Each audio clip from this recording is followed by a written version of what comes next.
Aleluia, glória a Deus, que lindo que ficou, parabéns, vocês são terríveis mesmo, hein? Ficou bom, deu certinho o Daniel Berg com o Gunnar Vingre ali, hein? Vamos ficar de pé em nome de Jesus para receber nessa noite o mensageiro de Deus, da sua palavra, o pastor Silvio. Muito obrigado, pastor Silvio, por senhor ter nos atendido, de vir aqui ministrar aos nossos corações. E eu tenho certeza que os irmãos estão com o coração sedento de ouvir uma palavra de Deus através da sua vida, em nome do Senhor. Pastor Silvio é um homem de Deus, irmãos, muito usado pelo Senhor, e eu tenho certeza que todos nós sairemos daqui abençoadíssimos com a palavra de Deus através do seu servo. Seja bem-vindo em nome de Jesus.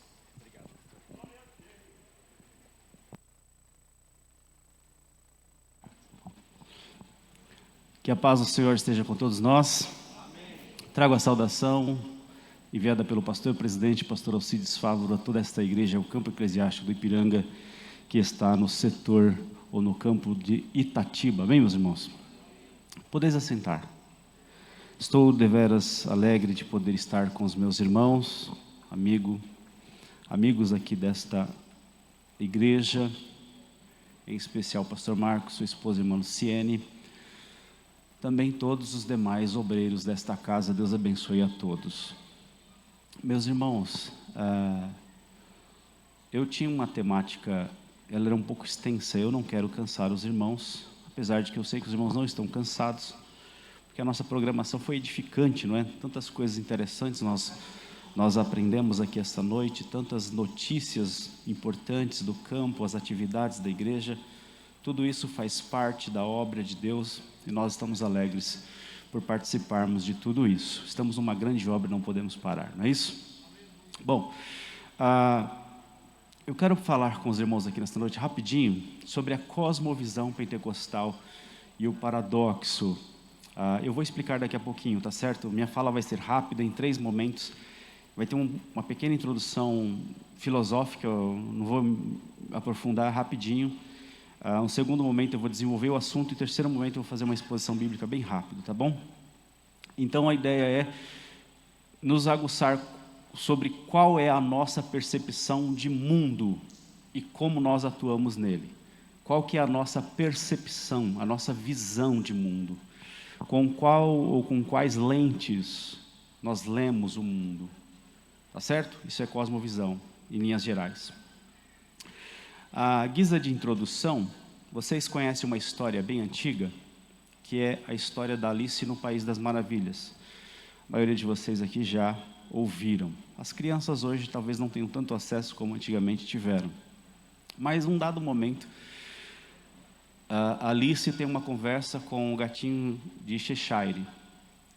E ela diz assim: poderia me dizer, por favor, que caminho devo tomar para ir embora daqui? O gatinho responde: isso depende muito de para onde quer ir. Alice responde: para mim acho que tanto faz. Nesse caso, qualquer caminho serve, afirmou o gato. Contanto que eu chegue a algum lugar, completou Alice, para se explicar melhor.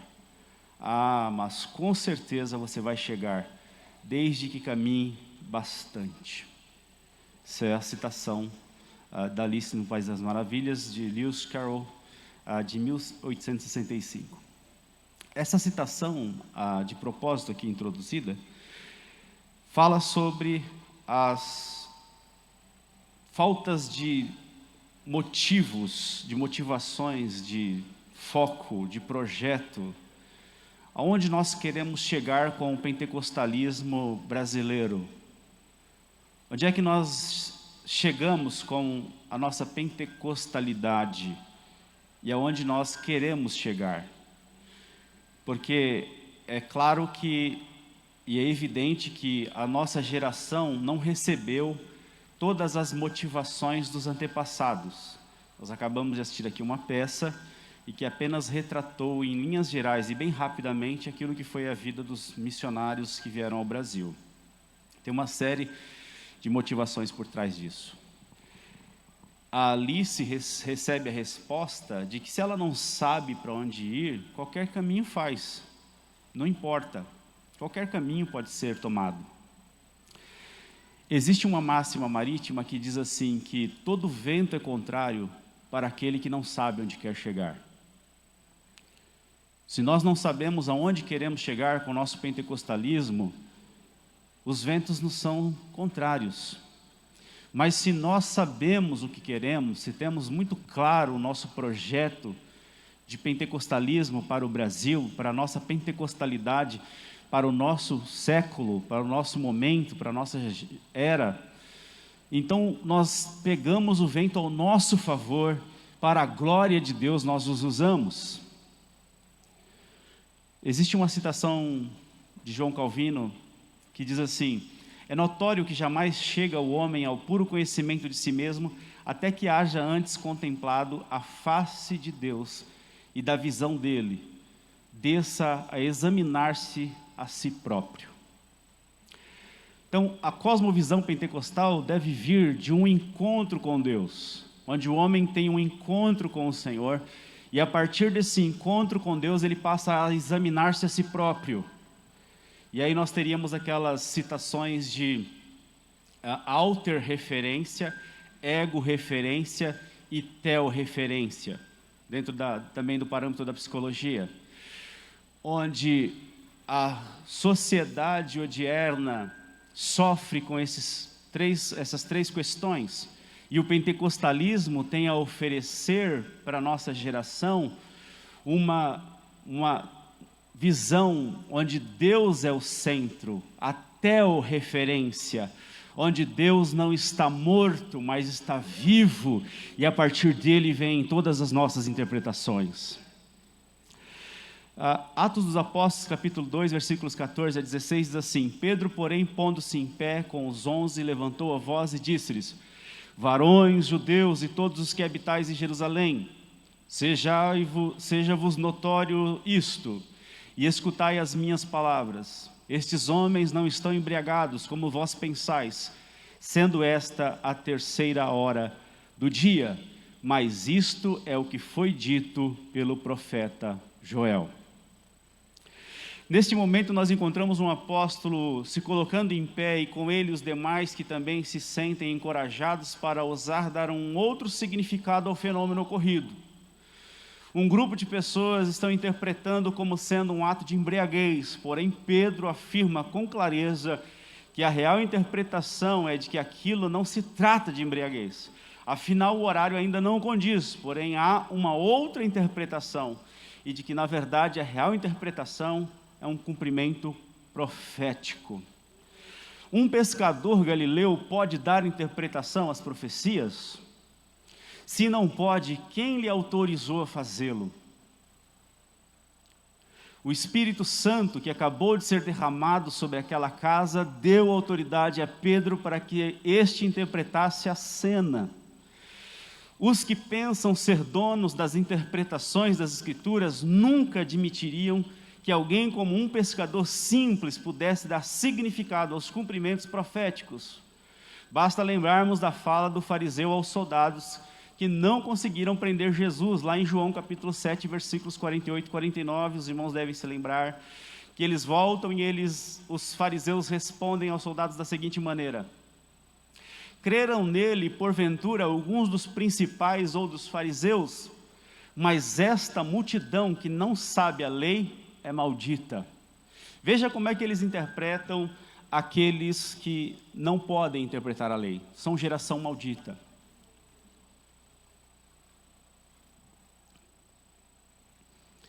De fato, a lei citada por Paulo, lá em Gálatas capítulo 3, versículo de número 10, afirmava que era maldito o que não permanecesse na lei. Porém, o etnocentrismo, que é colocar a sua etnia no centro, dos fariseus, os fazia detentores das interpretações da lei, e os que não têm acesso às tais interpretações são tidos por inferiores. O pentecostalismo tem seu próprio ethos, o seu próprio lugar onde o ser está e se localiza e se vê e se enxerga. e faz uso de suas próprias lentes, como já disse aqui, para ver o mundo, ou seja, possui cosmovisão própria, ou mundividência própria, não desassociada de uma teologia dos reformadores, porém surge na história com sua compreensão do sagrado como atuante e não distante de sua criação. Assim sendo, sua praxis, ou seja, sua forma de praticar aquilo que é reto, a sua ortopraxia condiz com a sua ortodoxia, condiz com o que crê, logo ora por enfermos, crendo no cuidado de Deus que zela pelo corpo físico das pessoas, numa interpretação de que Ele, Deus, quer a santificação de todo corpo, alma e espírito. Logo atenderá a tais orações. De igual modo, nos cultos pentecostais existem momentos para o testemunho. Nós vimos um aqui hoje.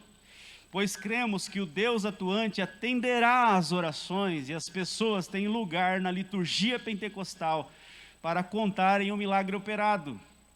O pentecostalismo cresceu no Brasil porque todos tinham lugar no culto. O simples, o pobre, o humilde tinha lugar para contar aquilo que Deus estava fazendo na sua vida, sim ou não? Nós crescemos assim, a Igreja Evangélica Assembleia de Deus cresceu também através dos testemunhos, porque Deus está atuando, Ele está vivo e atuante na história da humanidade. Na cosmovisão pentecostal, o mundo não está abandonado à frieza racionalista de mecanismos que funcionam numa ordem inalterada, mas se crê que há a possibilidade da intervenção divina no Deus da história, que sempre agiu intervindo e que continua fazendo isso. Logo, há uma visão de possibilidades, de esperanças para o caos humano. O pentecostalismo professa esperança. E existem no mundo diversas outras cosmovisões, inclusive a cosmovisão nihilista. E eu cito aqui apenas uma simples passagem ou frase de uma tragédia shakespeariana do ano de 1611, que é Macbeth. Lá no final já da peça, Macbeth faz essa citação, lembrando que ela é da ideia de Shakespeare: a vida é sombra passageira e um conto narrado por um idiota. Uma espécie de ator está em cena, cheio de sons, de fúria, e não dizendo nada. Veja uma cosmovisão do que realmente é a vida, uma espécie de cosmovisão nihilista, se é que eu posso dizer isso, guardadas as devidas proporções, onde eles interpretam a vida como uma sombra passageira, e ela é um conto narrado por um idiota. Um ator que está se debatendo pelo palco para a direita, para a esquerda, fazendo muito barulho, mas não está dizendo nada. A cosmovisão pentecostal não pode ser assim. Nós cremos na atuação e na intervenção de Deus na história humana. Nós continuamos crendo e devemos continuar crendo nisto, num autor sagrado, numa visão em que Deus é autor de todas as coisas, num criacionismo. Nós cremos assim, e nós não podemos ser como esse ator que está se debatendo por um lado por outro, fazendo muito barulho, mas não dizendo nada, como nos acusam, não é isso? Nós somos acusados como pentecostais, como aqueles que estão produzindo muito barulho, falando em línguas estranhas, sapateando às vezes e tal, mas nós não estamos produzindo nada. Nós não podemos nos encaixar a essa tragédia shakespeariana do ano de 1611. O pentecostalismo existe crendo na possibilidade de um mundo tocado pelo divino, de tal modo que Deus veio ao mundo através do Filho, e ambos enviaram o Espírito Santo para que este emergisse no mundo, inclusive alterando a língua dos que por ele são tocados, dando-lhes virtude e poder para agirem neste mundo caótico e sem esperança. O pentecostalismo tem uma outra visão de mundo e deve agir na história humana através da cosmovisão que possui. Deste modo, o texto a seguir deve nos falar melhor sobre como este Deus vivo deve ser visto dentro dos ambientes pentecostais. E aí o texto que eu quero fazer uma leitura com os irmãos rapidamente ainda, se encontra em Lucas, capítulo de número 5. Versículos 17 a 26. Lucas diz, não dá muitos detalhes, mas Mateus diz que ele estava em sua cidade e Marcos diz que ele estava em sua casa. Estando ele em casa, Lucas estando na sua cidade, ou Mateus. Lucas não dá muitos dados, mas ele diz que esse texto está logo depois da cura do leproso, que Jesus disse para ir contar ao fariseu, ou apresentar ao fariseu o que era devido. E a fama de Jesus cresceu. Esse é o contexto, o pano de fundo. Versículo 17. E aconteceu o quê? E em um daqueles dias estava ensinando, estavam ali assentados fariseus, doutores da lei, que tinham vindo de todas as aldeias da Galileia, que era ali perto, a região onde eles estavam, da Judéia, lá embaixo, onde foi dividido como reino os dois reinos divididos, né, onde estava a Judéia, e a capital, Jerusalém. E a virtude do Senhor estava com ele para curar.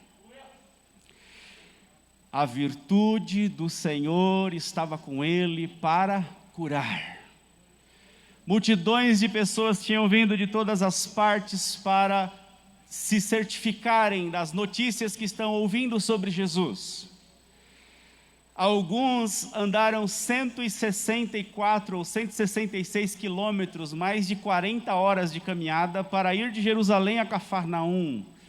Cafarnaum, que a tradução mais próxima pode ser lugar de descanso, lugar de repouso, uma próspera cidade daquela região da Galileia. 160 quilômetros para ir se certificar o que de fato é esse tal de Jesus. Muitas pessoas vêm à casa onde Jesus está com muitas motivações. Cada um saiu de sua casa, entrou no seu veículo, ou pegou o coletivo, ou veio caminhando e se direcionou para esta casa, cada um com a sua motivação. Neste lugar, em Cafarnaum, haviam pessoas com diversas motivações de igual modo também. E lá existem doutores da lei, pessoas que são peritos na lei, pessoas peritas nas coisas sagradas. E eles foram lá com as motivações de procurar saber se tudo o que estão dizendo sobre aquele judeu é verdade. E o texto segue dizendo: e eis que uns homens transportavam numa cama um homem que estava paralítico e procuravam fazê-lo entrar e pô-lo diante dele, e não achando por onde o pudessem levar, por causa da multidão, subiram ao telhado e por entre as telhas o baixaram com a cama até o meio diante de Jesus. E vendo-lhes a fé, Jesus disse ao paralítico: homem, os teus pecados te são perdoados. A fé atuante, viva, que produz, que age, que aciona, que gera, que carrega, que leva, que se junta para carregar. Eles fizeram isso e trouxeram aquele homem aonde Jesus estava. Os judeus da casa, os fariseus, os homens da lei, estão esperando algum tipo de sinal para a confirmação ou não de quem Jesus de fato seja, daquilo que eles estão ouvindo. Vocês já sabem que nós temos um outro texto que diz que os judeus buscam sinais e os gregos sabedoria. Sinal aqui não é qualquer sinal, é semeion grega, a palavra semeion, ela é um sinal em cumprimento àquilo que foi dito no Antigo Testamento, uma correlação. Não é esse sinal que de vez em quando a gente pede, né? Que a gente está aqui com vontade de ficar em casa, não vir para o culto, aí o irmão fala assim: Senhor, se chover aqui do lado direito, eu não vou para o culto hoje. Não é esse tipo de sinal. Senhor, se o ônibus não passar, é que o Senhor não quer que eu vá para a igreja, então eu volto para cá. Não é esse tipo de sinal, é um semeio, é um sinal em correlação com o Antigo Testamento e cumprimento profético. E esses judeus buscam sinais também, e eles estão dentro dessa casa, quando de repente um buraco é feito no telhado ou eirado, é uma série de problemas na interpretação disso, mas é verdade que um buraco começa a ser feito e eles então começam a ouvir os ruídos. Só que quem desce de lá não é nenhum tipo de semeiam, não é tipo de sinal cumprindo-se. O que acontece é que desce um paralítico mais amarrado do que eles. Às vezes nós estamos também procurando sinais de Deus na nossa vida, buscando alguma coisa para alterar a nossa vida, o nosso sentido. E queremos de Deus algum sinal, mas tudo que nos aparece às vezes são pessoas mais amarradas do que nós diante de nós. Como pode alguém mais amarrado do que eu ser sinal de Deus para a minha vida? Como pode alguém mais amarrado do que eu ser algum tipo de evidência da atuação divina? Mas nós não devemos nos precipitar, meus irmãos, porque Deus trabalha como Ele quer. Jesus estava nessa fase, andando, pregando pelo mar, entrando em barcos, mas nesse dia especificamente Jesus ficou em casa. Nesse dia ele ensinaria diversas coisas e vai ensinar a nós aqui também nesta noite, se o Senhor nos permitir, que Ele é poderoso para fazer o que Ele quiser. Ele ficou em casa e Ele está para ensinar essas pessoas que vieram de 160 quilômetros querendo algum tipo de indicativo de que Ele era um falsário, que Ele era algum tipo de curandeiro. Quando o homem é colocado diante deles, Jesus diz para o homem: perdoados são os teus pecados. Ao invés de sinal, um homem amarrado, e agora tudo o que os céticos precisavam para denunciar Jesus. Mas na verdade, todo judeu, quando se aproximava de alguém que se dizia Messias, toda vez que aparecia alguém se dizendo Messias, e nós vamos ver em Atos 5 que já haviam aparecido outros, Teudas, Judas, enfim, eles na verdade querem condenar essa pessoa, mas no fundo deles, eles queriam que fosse verdade, e ficam nesse misto mental, de querer condenar o falsário, mas também existe uma esperança, de que de fato Deus visite o seu povo, e realmente esse homem não seja um enganador, que seja ele um enviado de Deus, um profeta enviado do Senhor, tal como a samaritana constatou e disse para todo aquele vilarejo. Como às vezes nós também vamos aos cultos, rumamos para este lugar, nesse misto de informação da nossa mente.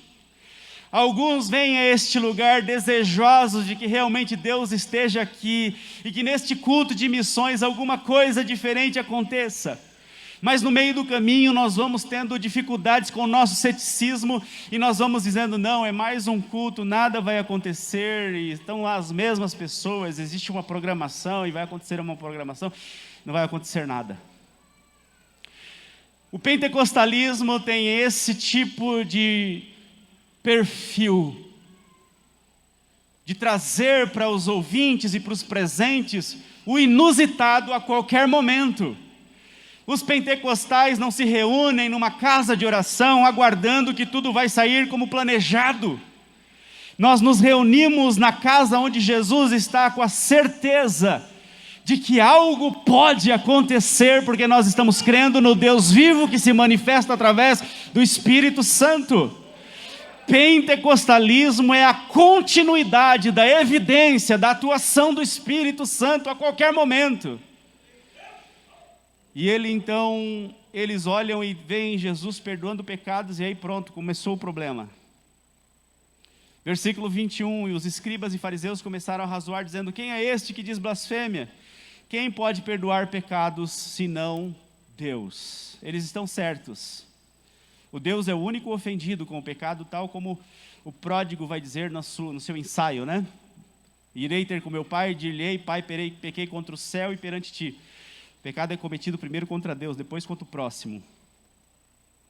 Se ele é o primeiro ofendido, só ele pode perdoar o ofensor. Eles estão certos na lógica deles.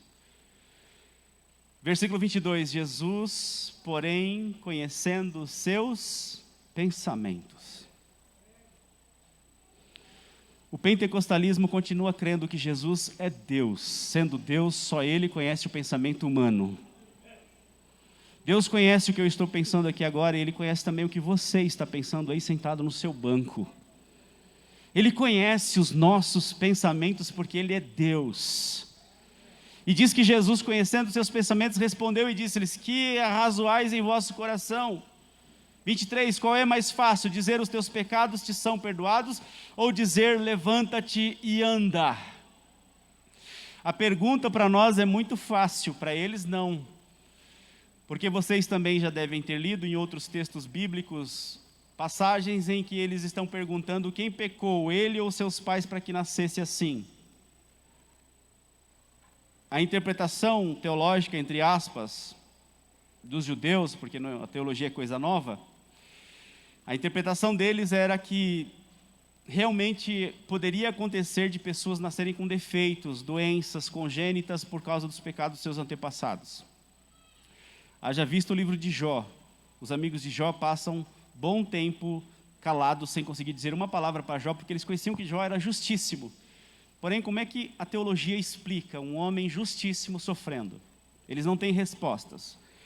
Mas os judeus passaram a ter esse tipo de interpretação por longos anos, e alguns têm até hoje. Para eles, para esse homem ser curado, realmente ele teria que ser perdoado, porque ele está paralítico, e muito provavelmente a sua paralisia depende incorreu-se de pecado. Para ele levantar, o pecado tem que ser perdoado primeiro. E Jesus perguntou: mas o que é mais fácil?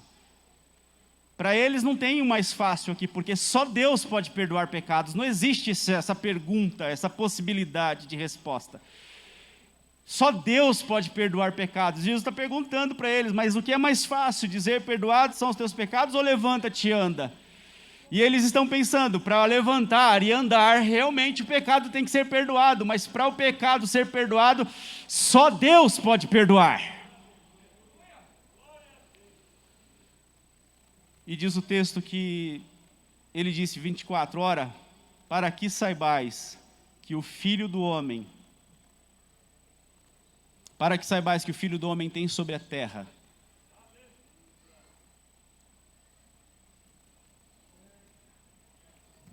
para perdoar pecados.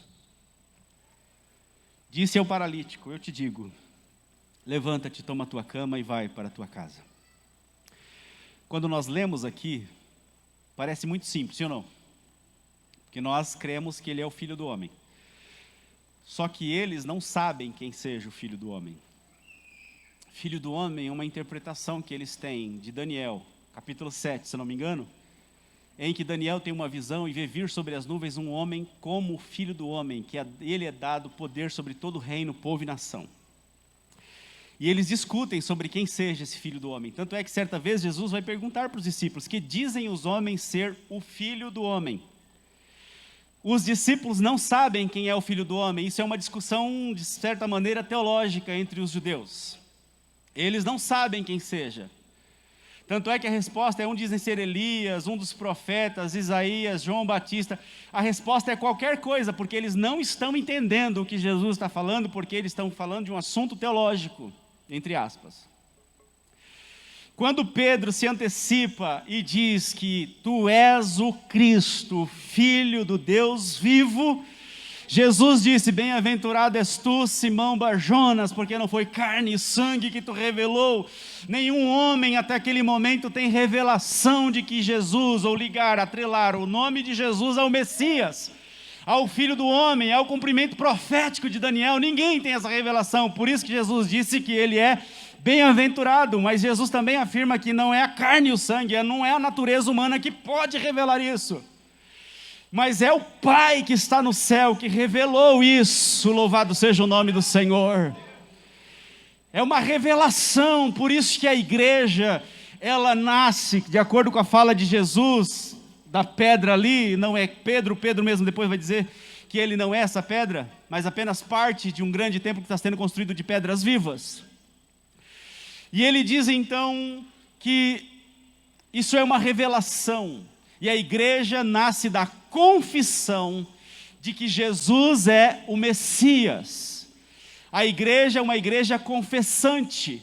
Nós somos uma igreja que confessamos porque recebemos de Deus revelação de que Jesus é o Messias, Ele é o Filho do homem, e nós somos apregoeiros dessa mensagem. Nós anunciamos que Jesus é o Messias, Ele é o enviado de Deus. Os apóstolos vão sair e entregar as suas vidas a serem mortos, justamente com essas duas principais mensagens, a saber, primeiro, que Jesus é o Messias. O apóstolo Paulo vai convencer nas sinagogas através das escrituras que Jesus é o Messias. A segunda grande mensagem é a ressurreição.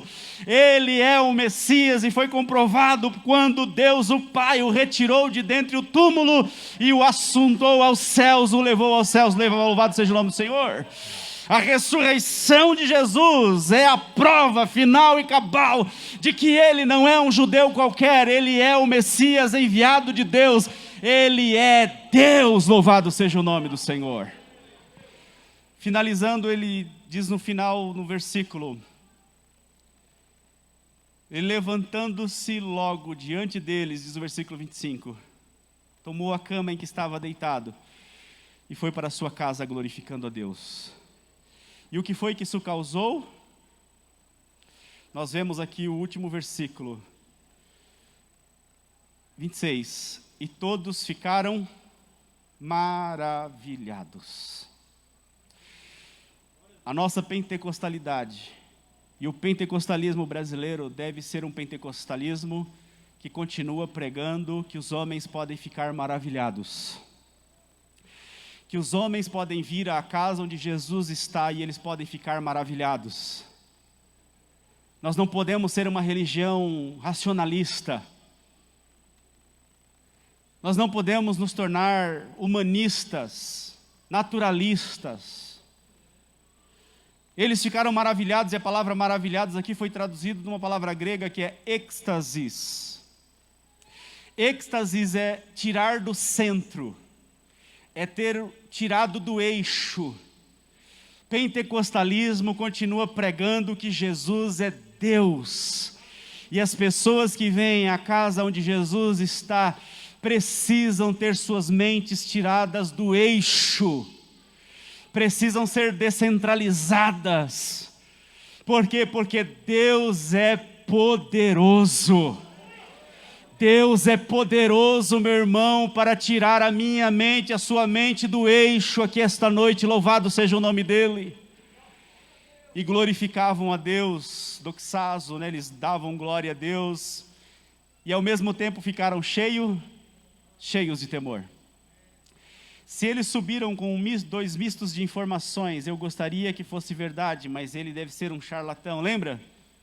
Eu gostaria que fosse verdade, mas ele deve ser mais um charlatão. Ah, como eu queria que fosse verdade. Mas não, é tudo normal de novo. No final, eles também dão glória a Deus, mas ao mesmo tempo ficam cheios de medo. Phobos aqui, palavra grega phobos, de onde vem fobia depois. Como é que eles podem estar extasiados, com a mente tirada do centro, dando glória a Deus e ao mesmo tempo com medo? A casa se dividiu. Alguns estão com a mente fora do centro, alguns estão dando glória a Deus, mas há um temor, veio um medo sobre eles. Por quê? Porque o Filho do Homem disse que o Filho do Homem tem poder para perdoar pecados, e na mente deles, para esse homem se colocar de pé, primeiro o pecado teria que ser perdoado, e o homem está de pé diante dos olhos deles, provando que os pecados de fato foram perdoados. E quem disse para esse homem pegar a cama e andar, não tem outra opção a não ser afirmar que ele é Deus, pois acabamos de afirmar na mente que só Deus pode perdoar pecados. O pentecostalismo continua crendo que Deus toca a terra, e que Deus perdoa pecados, e que Deus cura enfermidades ainda, e levanta paralíticos, louvado seja o nome do Senhor nosso Deus, aleluia. A última palavra dizendo, hoje vimos prodígios. A palavra prodígio aí que foi traduzida da palavra paradoxa, uma junção de duas palavras gregas, para e doxo, ou doxa, é uma coisa que está ao lado da compreensão. Eu não tenho luz sobre isso, eu não tenho glória sobre o que está acontecendo. É um paradoxo. A minha mente foi tirada do eixo e a gente está diante de coisas que nós não sabemos explicar. No mundo racionalista, humanista, naturalista, que está tentando impregnar a mente dos pentecostais, nós devemos ser uma igreja que se levanta e diz: nossa casa, onde Jesus está. Nós não viemos aqui predeterminando o que vai acontecer ou pré-julgando o que Deus vai fazer. Nós viemos a um lugar onde tudo pode acontecer. Nós estamos indo a uma casa não apenas para analisar um falsário, nós estamos indo numa casa para nos encontrar com o autor da vida. Aqueles que haviam chegado àquele lugar apenas para fazer uma análise, irmãos, olha que o que pode acontecer num culto pentecostal, num culto onde a presença de Deus se manifesta. Você vai apenas para tirar conclusões, você vai para investigar, para saber se o que te disseram é verdade. E de repente, você se encontra com Deus dentro da casa. Encontrar-se com Deus dentro da casa faz toda a diferença. E a minha proposta, pequena proposta e parcela de participação nesse pré-congresso, é de que o pentecostalismo continue fazendo isso. Que o pentecostalismo brasileiro continue anunciando o Deus vivo dentro da casa. Em que nós não viemos, irmãos, à casa do Senhor presumindo o que vai acontecer, mas que saiamos de nossos lares rumando para a casa do Senhor, estando certos que nós vamos encontrar com Ele, que Deus vai estar dentro da casa, que os pecados serão perdoados, que os enfermos serão curados, porque Deus está vivo. É a cosmovisão pentecostal, louvado seja o nome do Senhor. Com a permissão do pastor dessa igreja, quero solicitar a todos que coloquem sobre seus pés.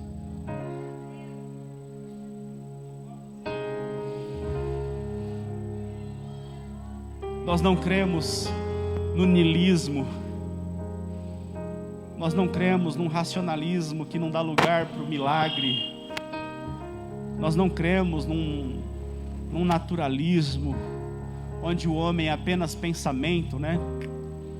Penso, logo existo. Nós não somos só pensamento, nós somos um composto.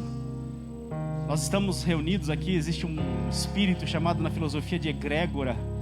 Aqui nós estamos aprendendo uns com os outros. O seu lugar no banco faz sentido para alguém e você nem sabe disso. Sua posição, a minha posição, a nossa posição, que tudo tem sentido, porque esse aqui é o nosso ethos, é o nosso lugar, onde o Espírito de Deus habita. Mas principalmente porque aqui não está um charlatão, aqui não está um curandeiro, aqui está o Deus vivo, o Filho do homem. O Filho do homem tem poder para perdoar pecados. A filosofia não consegue, a psicologia não consegue, a neurociência não consegue, eu considero todas essas ciências. Mas a palavra de Deus nos garante que o único que pode perdoar pecados é o Filho de Deus. E Ele está aqui nesta noite e pode nos perdoar. E a nossa vida pode ser transformada a partir dessa noite, pelo perdão dos nossos pecados. O pentecostalismo continua crendo, irmãos, que o mal da humanidade não é a depressão somente, não é a síndrome do pânico somente, mas é uma humanidade que caiu da graça e não reconhece que caiu. O que se pode conhecer de Deus na natureza está explícito, mas a igreja pentecostal continua revelando que Deus perdoa pecados. E eu te convido a orar comigo nesta noite. Ore comigo.